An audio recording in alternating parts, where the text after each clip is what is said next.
Welcome to Season 1, Episode 8 of A Story Club Global Politics. This is a unique venture, streaming simultaneously from Trinidad and Tobago in the Caribbean, from Dehra Dun in India, and San Francisco in the United States. We speak with people from around the world, trying to understand different political cultures, issues, problems, and how we can all learn and work together while remaining grounded in our distinctive political, social, and cultural matrices. Today, my guests are Sir Vince Cable, former leader of the Liberal Democrat Party and Secretary of State for Business Innovation and Skills, and also Daniel Burke, the LaRouche independent candidate for the U.S. Senate in New Jersey. Welcome, gentlemen. Welcome to you. Thank you very much. Well, today's topic is China, engage or disengage. Is China on its way to becoming the leading global superpower? Is it already there? Should we be fearful of that? Should other countries try to stop or counter this? Is China a hostile or a non-cooperative force responsible for the spread of not only the coronavirus, but also totalitarian lockdown measures? Or is China undergoing a peaceful rise, helping hundreds of millions of people around the world experience real development for the first time, and also advancing humanity as a whole, technologically, economically, and otherwise? What should the rest of the world's relationship with China be?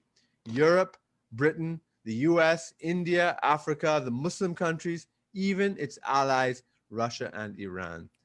Well, I have two distinguished guests to discuss this issue with me, as I mentioned, Sir Vince Cable and Daniel Burke. And with that introduction, I will invite our guests to speak. So the first question, gentlemen, I'd like you to just tell our audience, because we have people from around the world, so they might not be familiar with you, just how you became interested in the question of China's role in the world, and what personal experience you have in working with or in China. Let me start with Sir Vince. Well, my interest started 30 years ago. I then worked for Shell, the international oil company. I was their chief economist. And I did some scenario work, which is the way we used to do risk assessment in Shell, on the big future petrochemical complex in China, which has turned out to be a big success and a massive venture. I then went into politics. I was a MP for 20 years. And when I was a member of the coalition cabinet, one of my jobs was responsibility for trade, British trade missions. I went to China several times, negotiated with the Chinese leadership, was heavily involved in what we call the golden era of relations with China, and had to make decisions around, say, the future of Huawei and China and nuclear power, things of that kind in the UK. And a week ago, I launched a book, China Engage, which in a way says what I want to say. Right. Yes, yes. So that's quite interesting. Well, I was going to mention your book, and the subtitle is an important part. It's China Engage, and it's Stop the New Cold War. Right, Stop the New Cold War. I was wondering if I couldn't remember stop or avoid. Yes, but yeah. And Daniel, yourself. Well, I'm very impressed to hear about Sir Vince's career and his engagement. Mine is nowhere near that, although maybe someday. But my interest in China has been largely based on my own historical investigations and my attempt to understand the world as a member of the LaRouche movement internationally. And, so I grew up in Honolulu, and I went to the same school that Sun Yat-sen studied at when he was in Honolulu. And at that point, investigating that kind of relationship between major figures in China and really the American school, the American tradition, in particular the American system of economics, that's been the greatest area of interest for me. But back in, I believe it was 2014, maybe early 2014, the Schiller Institute, the international think tank founded by Helga Zepp-LaRouche, put out a book entitled "The New Silk Road Becomes the World Land Bridge," in which there was a major discussion about the potential of the Belt and Road Initiative, which had been announced in September of 2013 by President Xi, and a way of expanding that to the entire world. And that has been a very important point in my, learning about and desire to engage with China. Right. Yeah. And I know that the Schiller Institute has done many conferences with the Chinese government and was actually very inspirational in the whole New Silk Road, Belt and Road initiative itself with the government. And just as an aside, you mentioned Sun Yat-sen. In Trinidad, I don't know if you know the figure Eugene Chen, who was a member of that nationalist revolution in the early 20th century, but he is actually from Trinidad. We have a very long-standing Chinese community in Trinidad, and Eugene Chen was a major figure in that whole modernization, which was very much inspired by the American system. Great. Well, Sir Vince, let me turn back to you. And I'll ask this question to both of you, but I'll start with you, Sir Vince. Basically, at a time where China right now, it's looked upon with suspicion. I mean, the subtitle is the Cold War in your book, and I mean it's really been ramping up in the past few months because of the coronavirus and all the accusations hurled at China for this, deservedly or undeservedly. You can tell me your opinion. But of course, economically, you mentioned Huawei. Your experience there would be very, very important and insightful for us. Militarily, politically, well, biologically, if you put in this coronavirus. Now, so with all this, and I myself have been very much pro-engagement with China. But I personally, too, have found it very, very, very difficult to even raise the subject now. It's the hostility is palpable. So I'd like to hear from your perspective, especially since you launched this important book about engaging with China. What are your arguments for continued engagement, even at this very hostile, intense time? Well, I mean, the starting point is that dealing with China, there are lots of opportunities and lots of things we have to engage with them on, like climate change and world trade system. But there are also threats, and there's a balance of opportunity and threats. And we have to look at this in a rational way. I think the starting point is that China is now a superpower. It's not just a middle-sized economy in Asia. Its economy, depending on how you measure it, is comparable to or bigger than the US now in GDP terms. But in military terms, of course, it's much, much weaker. The Rand Foundation established, I think, did some simulations and suggested if there were a confrontation in the South China Sea, the Chinese could possibly hold their own with the Americans and their allies. But of course, they have no global reach, and I don't think any expectation that they would be a global military superpower. But economically, they are, and technologically, new generations of technology like 5G, they're probably ahead of the Americans. Artificial intelligence, some way behind, but because of their growing. This year, the Chinese economy is going to grow despite COVID. The American economy is going to probably fall 5%, UK 10%, the European Union 10%. They're taking a big stride ahead. So the simple point, it is a superpower. We have to engage with them. And there are opportunities, and they're the same opportunities they've been for some years, but there are risks, and we shouldn't be naive about that. Right. What would you say some of the risks are? Because right now the risks are what is focused on with the Cold Warriors, let's say. So what are these risks, and how are they manageable in your perspective? Well, I think until this year, and we had the controversies around COVID, the Chinese were quite, well, I've said polite may not be the right word, but they were non-confrontational. They got on with what they were doing. And building their economy, becoming a major player, Belt and Road and so on. But in the last year, they've become quite belligerent, these so-called wolf warriors. And there is a question. I think the rest of the world can't just ignore that. And if you're a country like India or Australia that's been on the receiving end, you have to respond to it. So that's one of the threats, this more belligerent approach. There are genuine issues of security. I don't want to exaggerate them. I think, for example, with Huawei, we in the UK had a very good relationship. They worked actually with our intelligence services. It wasn't just ordinary stuff. And their activities were very carefully vetted and monitored, but they made a very useful contribution to our technology. So we have to be wary, but actually our experience was that they could be perfectly good partners. So I think the answer to your question is be wary. They are nationalistic, difficult to deal with in some ways, but there are fantastic opportunities working with them. Right.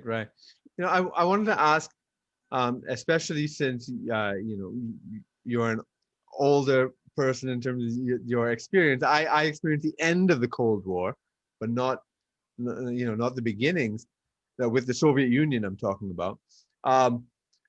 So you have a much more greater lived experience with that.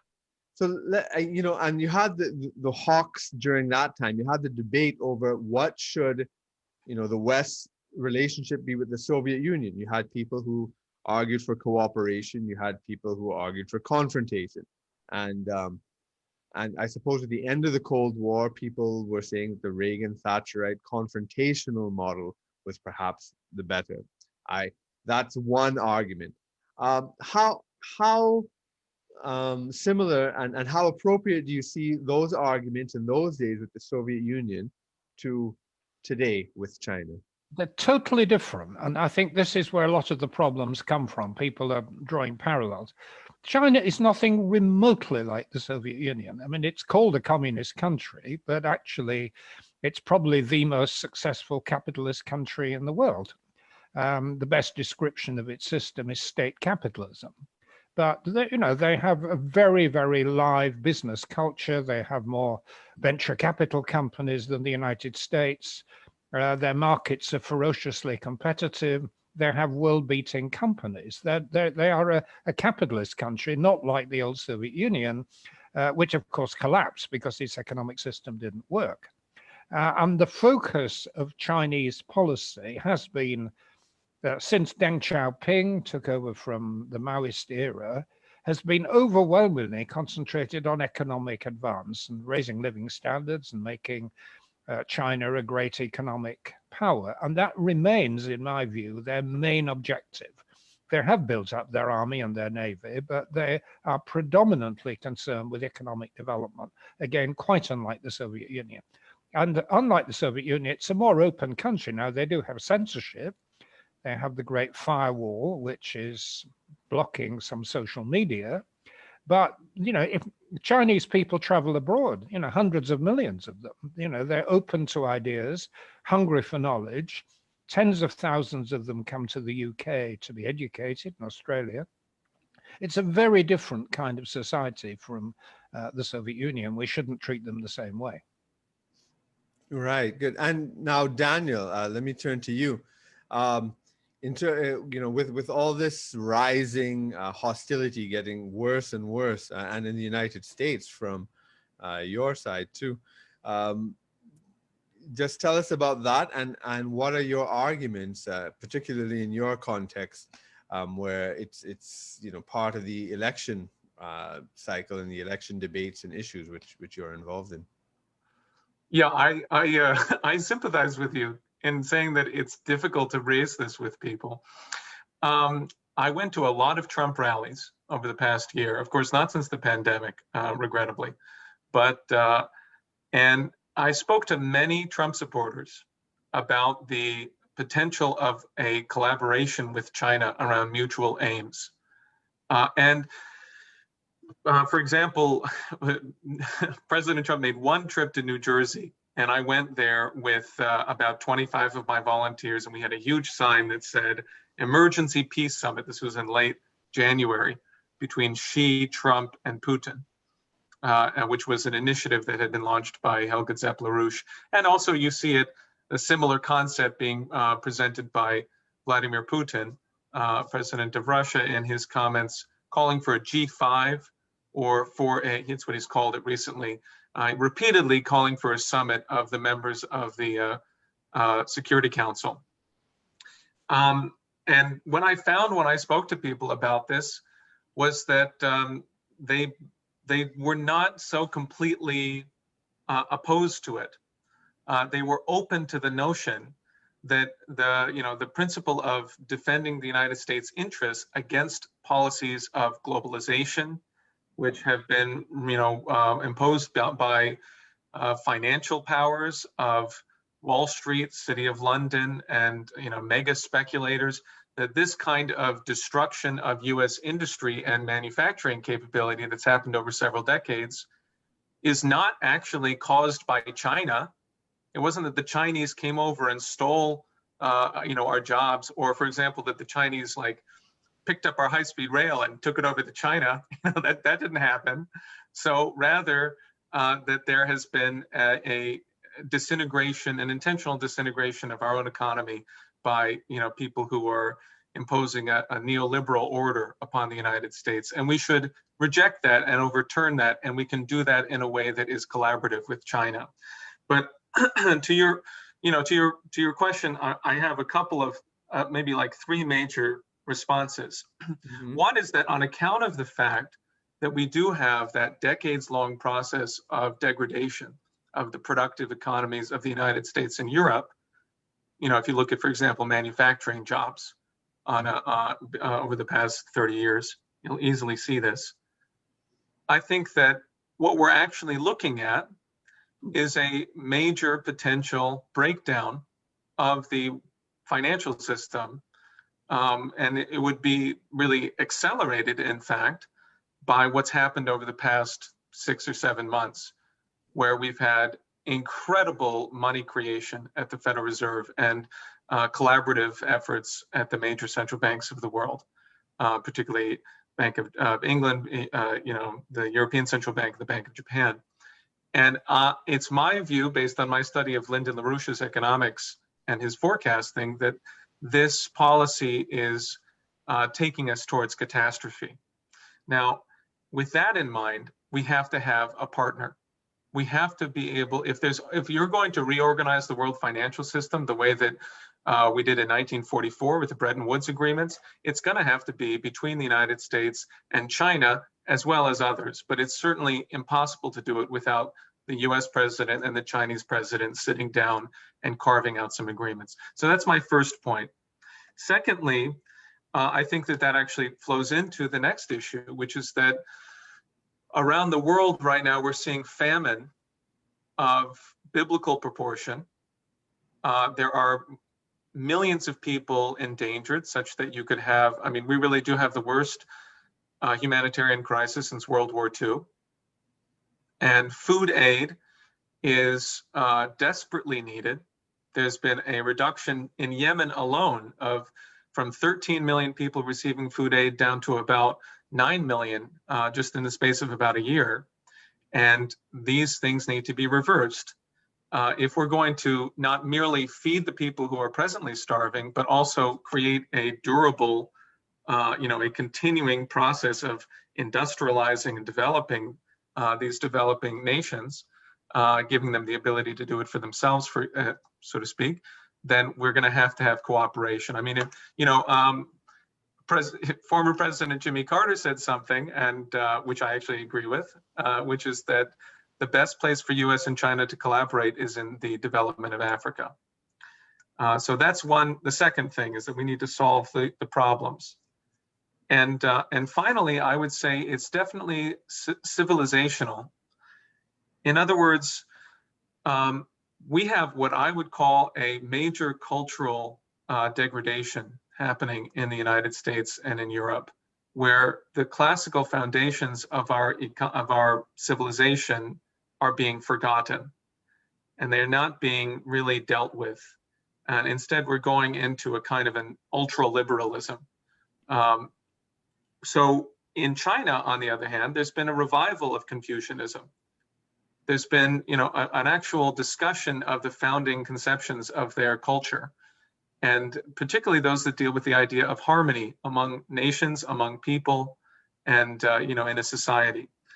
And I think that if we're going to, persist in Western civilization, we've got to have dialogue on these matters of crucial philosophical beginnings, and that will help us to remember our own, and even to create a climate where we can have new genius concepts come forward. All right. So I think both of you have presented, the supremely rational case for that we have to engage with China. They're, just in size alone, and in terms of the global problems we're facing, it's a perfectly reasonable, rational, sensible argument.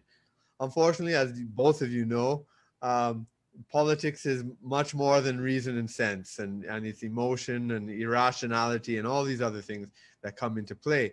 And so I'd like to hear from both of your perspectives on either side of the Atlantic, in the UK, in the US. What do you see as perhaps, the biggest obstacles against, accepting this very rational and I think, incontrovertible argument that both of you are making? There are, I would say, I don't think it's rational, it's irrational in my view, but I'd like to really hear from both of your perspectives. Let me start with you, Sir Vince. Yes, I mean, there are some problems, and some of the negativity is understandable. Let's just start with the COVID. I mean, that has shown up the Chinese system both in its best and its worst ways. I mean, the fact is there was quite a long delay before the Chinese alerted the rest of the world to the existence, and that is uncontrovertible, and it didn't reflect well on their system, which is that, people instincts are to hide things from their bosses. I mean, that's what happens in an authoritarian system. But once they had acknowledged there was a problem, they dealt with it extraordinarily well, and by comparison with the United States, Britain, and indeed Brazil is the other really bad case, and India. The real heroes of COVID have been, South Korea, Taiwan, which the Chinese don't like to talk about, Germany, and some of the smaller countries like New Zealand. But China has been both good and bad, and I think we should acknowledge both sides of it. Let me just pick on, rather than talking abstractions, let me just talk about concrete things. You've just had I think that's an interesting comment about Africa, which of course is the part of the world that potentially is going to be worst affected by COVID because they don't have public health systems. I mean, as it happens, China is by far the largest donor of aid to Africa because the West lost interest. Yeah. A lot of that aid is very useful and has been appreciated and is supporting competent governments like Ethiopia. A lot of it has been wasted on failed states like Zimbabwe, and some of it has been frankly exploitative. But there is a role for cooperation because Africa is now horribly in debt, particularly on its public sector loans. The Chinese have about half of that. The West has the remainder. And if we cooperated, we could help African countries plunging into the depths of despair, which some of them are now doing. Right. And do you see, like in the United States, you have this neocon group who are really, really pushing hard against, for engagement against Russia, against China, against Iran, etc. And China is now emerging as a kind of number one enemy that even Donald Trump, who is generally against the neocon agenda, even he seems on board in this. Is there a parallel sort of, neoconservative push right now in the UK at the moment? There is a group who are like that. But there are two groups really who are ramping up the hostility to China. I mean, one is Trump for his own political reasons. It plays well with his audience. But his approach to trade with China is very transactional. I mean, you buy my of our stuff and, we'll reach peace. I don't like his approach to trade. It's a rather primitive approach to economics, but it's limited. But the real problem in the longer run are the neocons, or variants of that, because even the Biden people are quite tough on the China issues, and they're motivated, I think, by fear that China is becoming the #1 economic superpower, will have a military capacity to match, and it's also partly ideological. People see communism in China, which of course is the official ideology. What they don't see is that since Deng Xiaoping, communism, its traditional Maoist sense, has been reformed out of existence. And there is much more in common between, the American economy and the Chinese economy than the ideologues would have you believe. Right. Yeah, because I mean, your experience with both in the private sector with the Chinese oil company sounds fascinating, and probably a lot of lessons. And even when you talked about Huawei, your experience with them from the government side, are there any lessons from your personal experiences there that you think would be valuable for us to know about in terms of making these arguments about engaging? Yes, well, I was involved in negotiating with the Chinese over trade and investment. It was a few years ago, but it hadn't changed completely. And the thing about President Xi, he's now presented as, and I'm sure he is, a kind of rather autocratic strongman who is reasserting the power of the party. But he's also an economic reformer. And within the last few years, China's continued to open. The World Bank produced a very good report which ranks China ahead of countries like India and Brazil in terms of their receptiveness to foreign investment. Only a few weeks ago, the Chinese opened their doors to American and other finance companies. They are very, very market oriented, and they want their companies to succeed internationally. And actually, it's in many ways easier for foreign companies to operate in China than it is in India or Brazil or Mexico. Could take a key issue which worried a lot of Western companies, which is the protection of intellectual property rights. The accusation was that the Chinese steal your ideas. Well, they used to, and they still do to some extent. And so, business people have to be very guarded. But in the last few years, they've brought in intellectual property courts. Foreign companies and others have gone to the courts. They've won their cases. It's a much better, more open, responsive system than it used to be. I mean, it is a country you can do business with. Right, excellent. All right, now Daniel, let me ask you, in terms of the supremely rational argument for engagement with China, what are these forces that you see on the American side preventing? Well, I think there are deep roots, right? Because, and let me say that I think that it's really valuable to pay attention to the relationship between, for example, Donald Trump and Mike Pompeo. In 2017, Donald Trump did something that I think it would be impossible to imagine almost any other recent president of doing, including Joe Biden as a potential, which is that he sat down in the Hall of the People with Xi Jinping, and he said, the US and China can solve, if we work together, we can solve almost all of the world's problems. Now, I was so happy to hear that, because that to me represented a real shift from the establishment policy of containing China, of encircling China, of attempting to somehow, play the old playbook. And that playbook, which is now being used by Mike Pompeo, is a playbook of Bernard Lewis, Samuel Huntington, Zbigniew Brzezinski.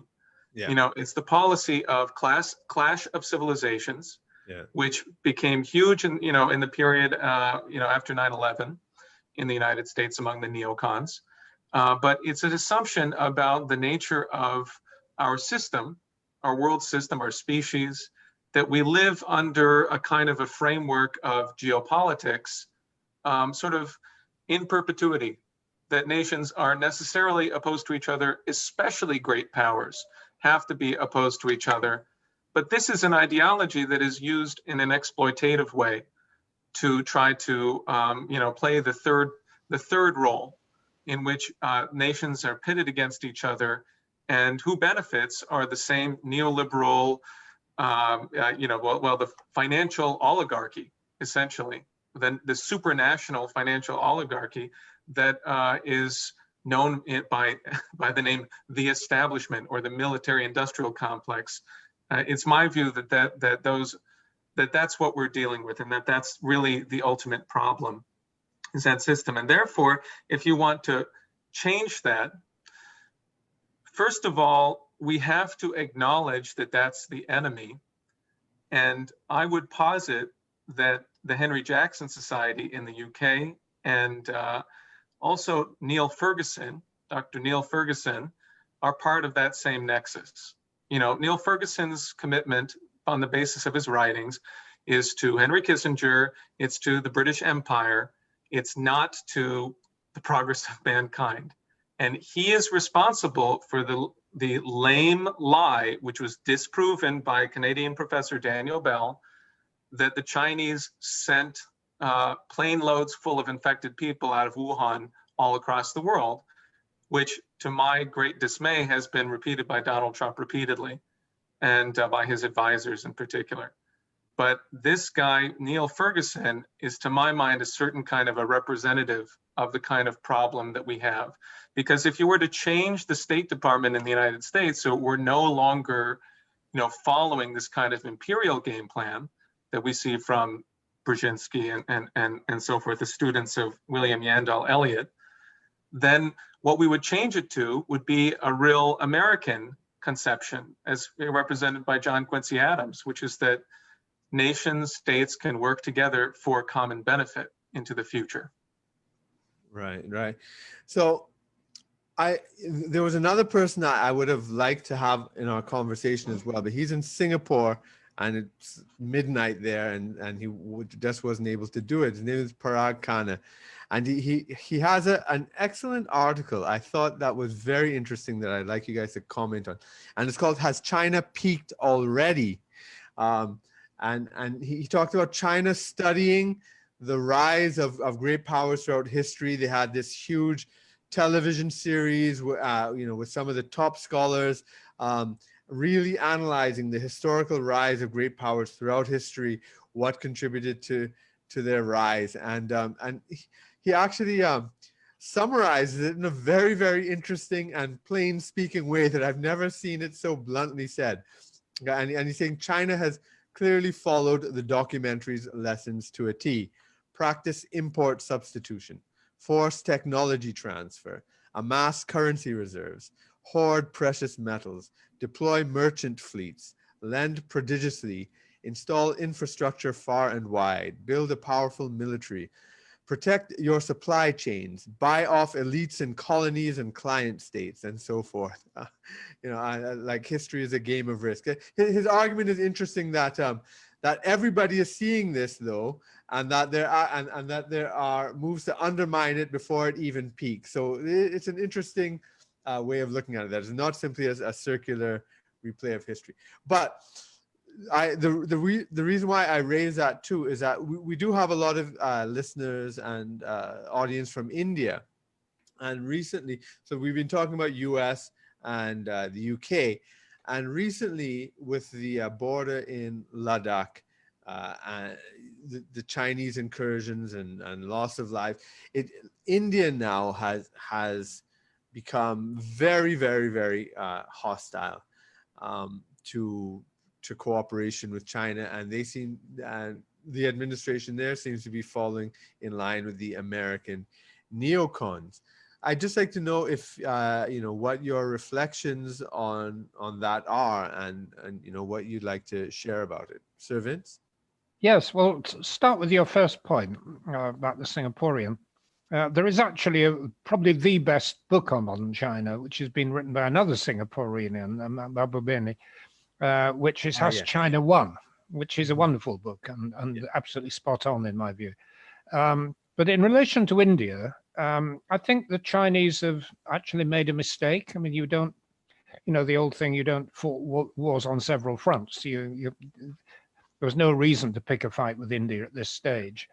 But it wasn't a major issue. I mean, I've read some of the accounts, and the soldiers were fighting with sticks and stones. They weren't fighting with machine guns and tanks. It was a very, it was a border skirmish. I mean, a few Indians sadly were killed and some Chinese, but it wasn't a major confrontation.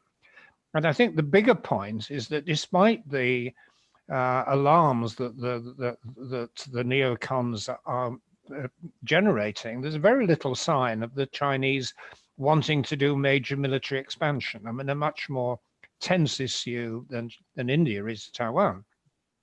And the Chinese have been, heating the temperature. But there's no evidence that they're assembling an invasion army. The Chinese haven't actually been involved in a serious war for 40 years. When they fought Vietnam, they lost. They don't have battle-hardened troops. They've improved the technology, but they're not a major military power compared with the United States. Right. In fact, I mean, one of the chapters in your book is concentrates on the question: is China expansionist? Do you want to? Well, they're quite aggressive around their own borders, which is they have an unresolved border dispute with India, which has been was the cause of the war in, I think, 1959, something like that. And that has never been resolved, which is why the problem festers. And they've got continuing difficulties with Taiwan, the South China Sea, where borders are not demarcated. And there is friction, and you can blame both sides, who is the cause of the problem. But actually, the idea that the Chinese are sort of bent on world military domination is completely mad. And I completely agree with Daniel's comments about this ridiculous paranoia about the crash of civilizations. I mean, that's not the way to look at it. Right. And Daniel, what's your reflections on this, if any? I will simply say that I think it's another argument for the need of a new summit between US, Russia, China, UK, and France, the leaders thereof. I think it's very dangerous. There are many flashpoints in the world. There are many places where there's a potential for a turn. I think there's a potential for a turn to the good in Afghanistan. But there's no way to solve these things bilaterally, to my understanding. In my view, it really has to be from the standpoint of those nations coming together and saying, we've sort of reached the end of the line. Either we're going to persist in endangering mankind, which is really the threat that exists, the threat of a world war and an exchange of nuclear weapons, or we're going to sit down at the table and consider what we would do first to prevent that from happening. And if you look at what Putin has been proposing, if you read his remarks from the United Nations General Assembly, or all the way back at the World Holocaust conference that took place in Jerusalem in January, this has been his concern. Of course, he lost his brother in Leningrad, and the Russians know better than most what was the actual sacrifice for World War II. And so I think it's very important that this kind of discussion happen, because there's a tradition, there's a potential for China-India collaboration, but there seems to be, if you focus on a single issue of this character, which is the kind of thing that's a leftover of the British Empire, of course, in the region, then we're sort of starting from the wrong beginning point. Right. There's a issue that Sir Vince had raised about China and I suppose East Asia in general, both having good and bad, positive and negative. There's one aspect of the positive I want to talk about.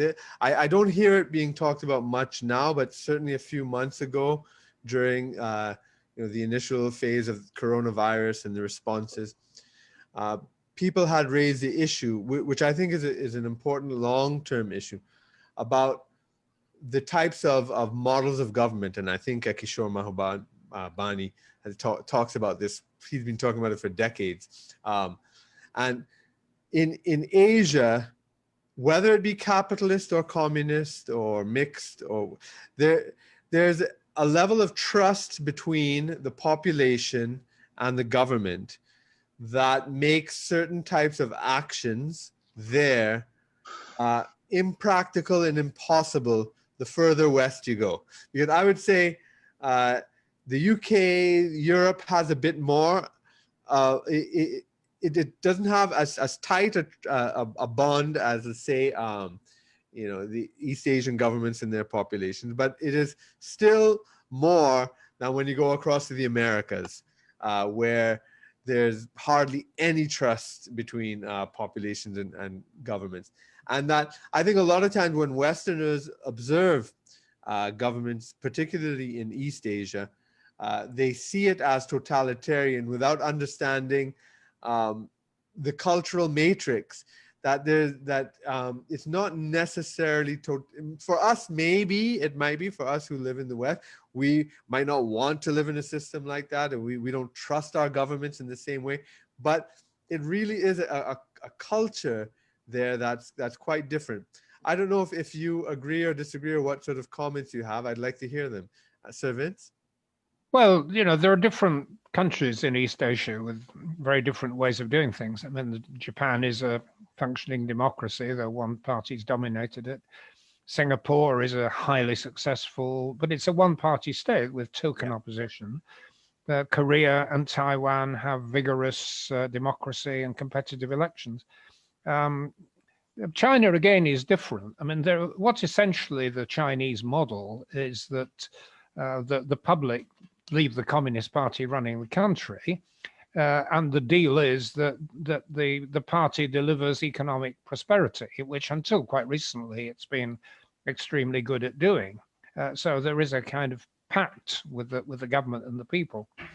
We don't know, because there's no way of sampling exactly what the Chinese public think about their country and its government.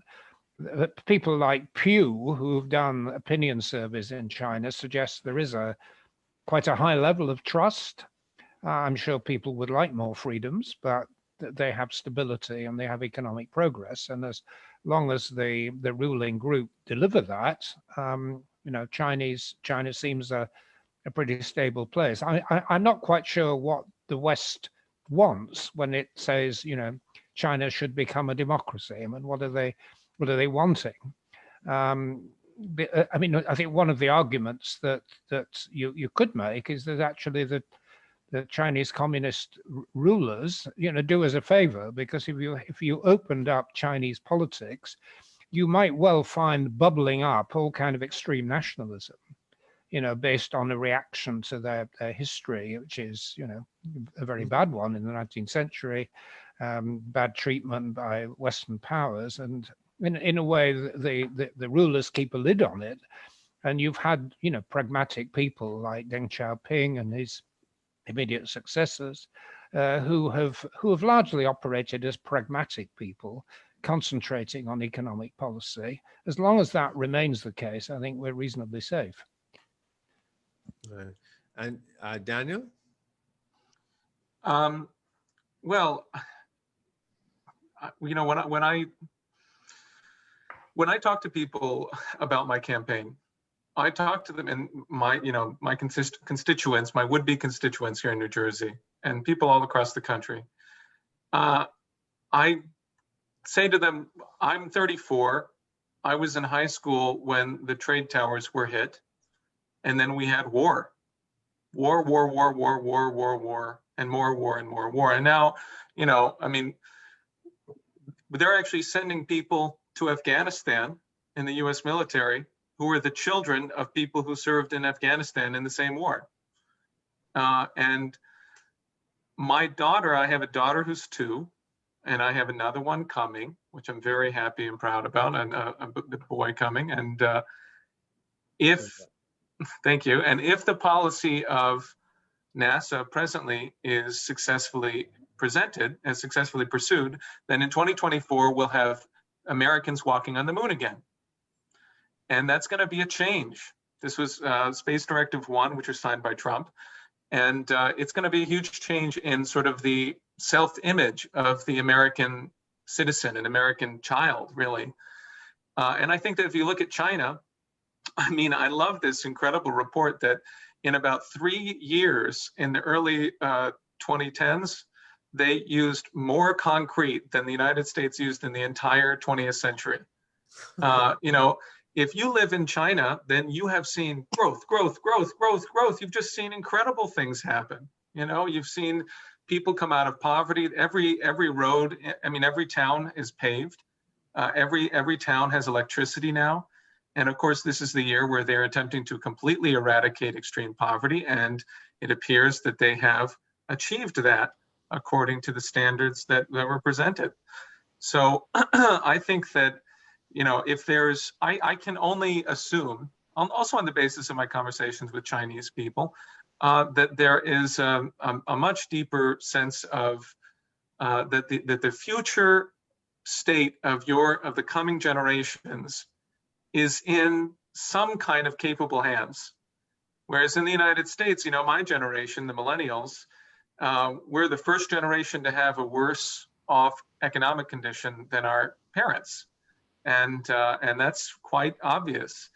And so there's a certain being from Gen X, I might disagree with you with that. But anyways, go on. Okay, you may be right, but we this is anyway, it's very representative of the difficulty.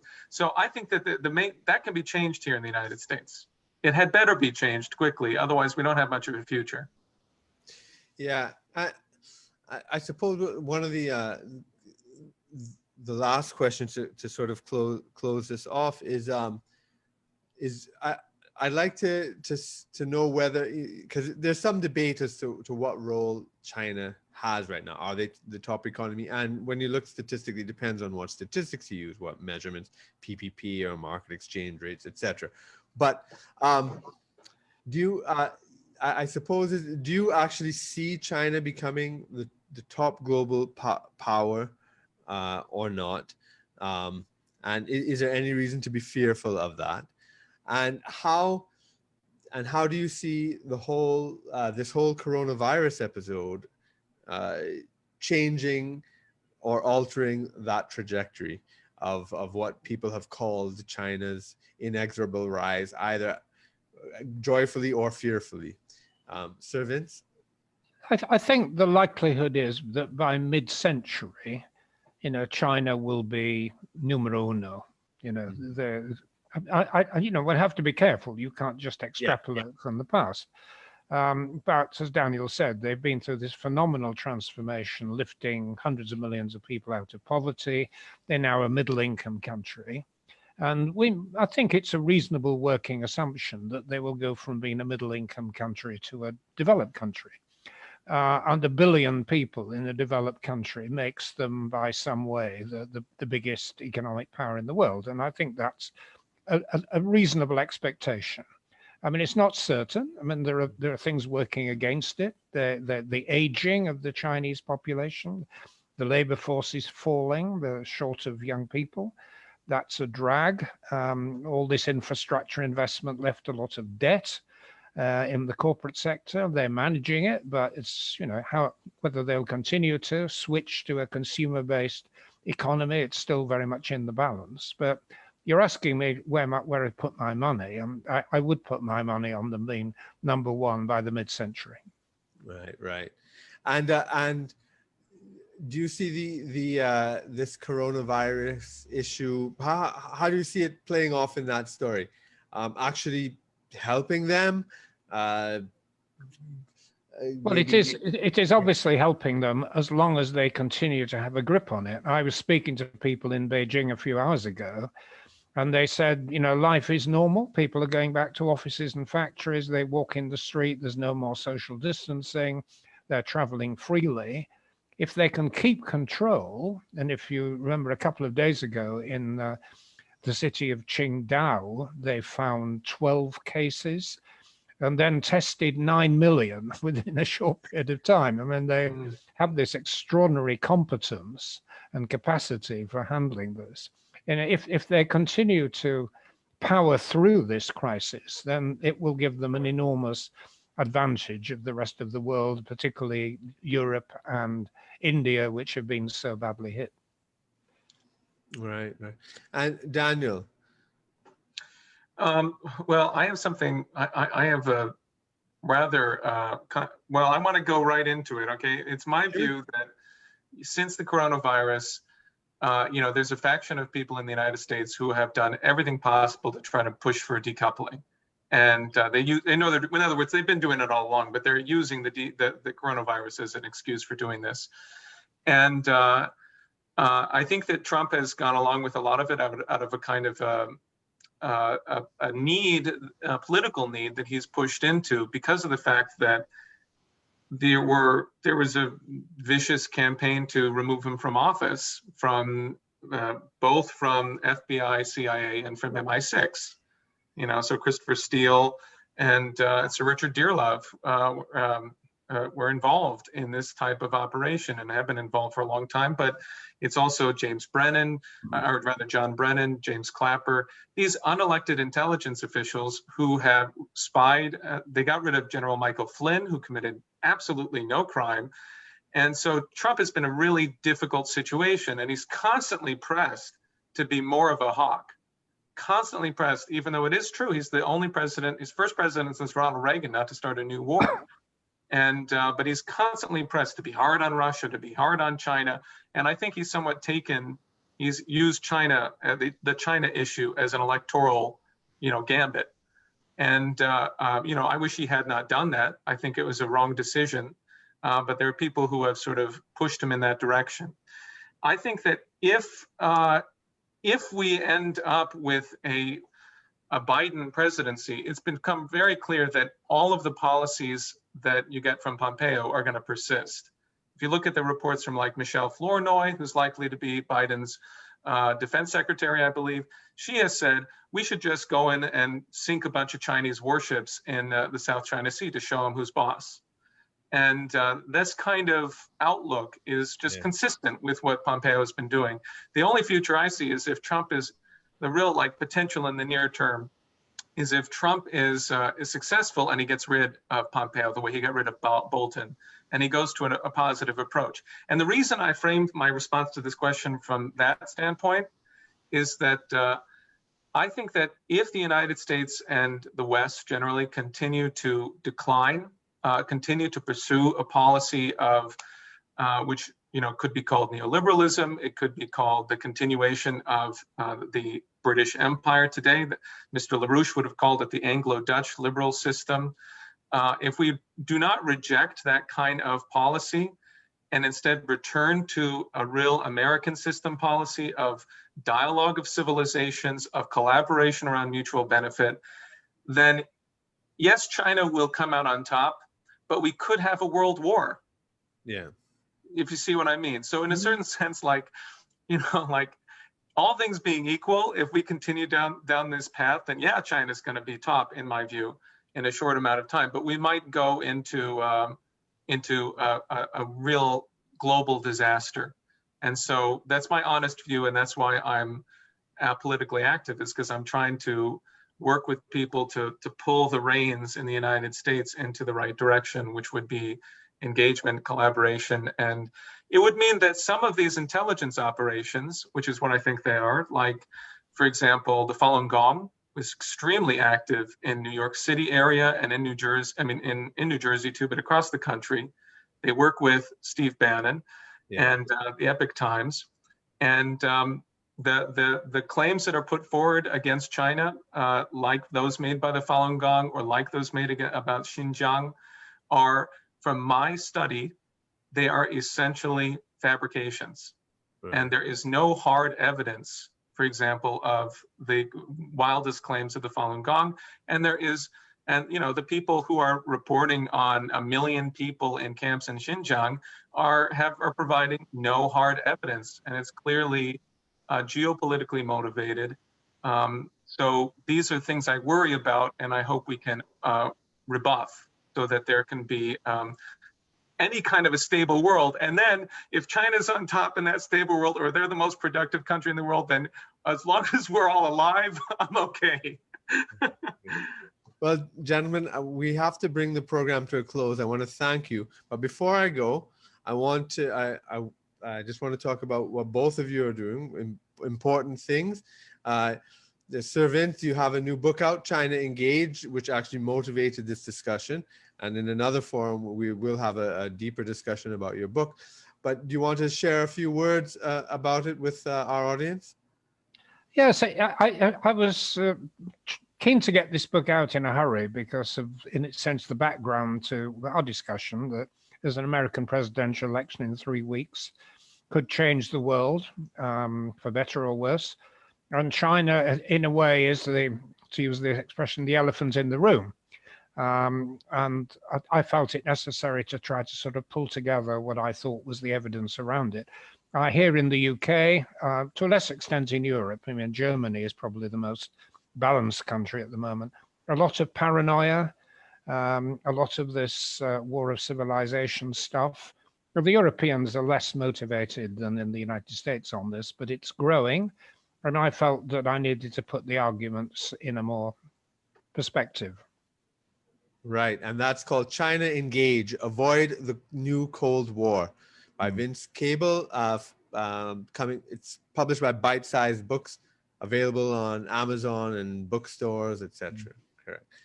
Thank you. Now, Daniel, you're running a campaign, and you're not with the Republicans or the Democrats. A bit like Sir Vince, a third party on the outside of the two big blocs. They were able to make some gains after many years, and he served in the coalition government. But your position as an independent, why don't you tell us a little bit about that with the election coming up? First of all, let me just again thank you for allowing me the opportunity to come and have this conversation with you both. And I very much enjoyed hearing from you, Sir Vince Cable. But I mean, the principal thing that I'm trying to do is actually I'm working with people across the country to recruit a youth intelligentsia in the United States, because it's just not possible to sort of oppose the crisis, the causes of the crisis right now, without a thorough understanding of what are the actual, qualities of our nation. And so I'll sort of say that that's, I think, a critical battleground here, where you have in the United States huge claims about how the U.S. has always been a racist country, claims about how Christopher Columbus was, always an evil man. And what's been left behind is a genuine tradition that is in the spirit of the best of all for all mankind, that we act for all mankind. And I think that we can revive that today, or we had better. Oh, Kirk, you're muted. Sorry. Yeah, I want to thank you both for this enlightening and thought-provoking conversation. It's been a pleasure and honor having you both on the program. Thank you to you. Right. Thank you. Well, that's it for this week's episode of A Story Club Global Politics. We were talking with our guests, Sir Vince Cable and Daniel Burke. Our topic was China, engage or disengage. Thank you to our audience as well for listening and watching. We hope you enjoyed it, and I look forward to hearing your feedback. Please join us again next season. And in the meanwhile, like, share, subscribe, and tell your friends about us. Also, make sure to catch up on any episodes you may have missed, as we will be rerunning them between seasons. Thanks again, and see you in season 2.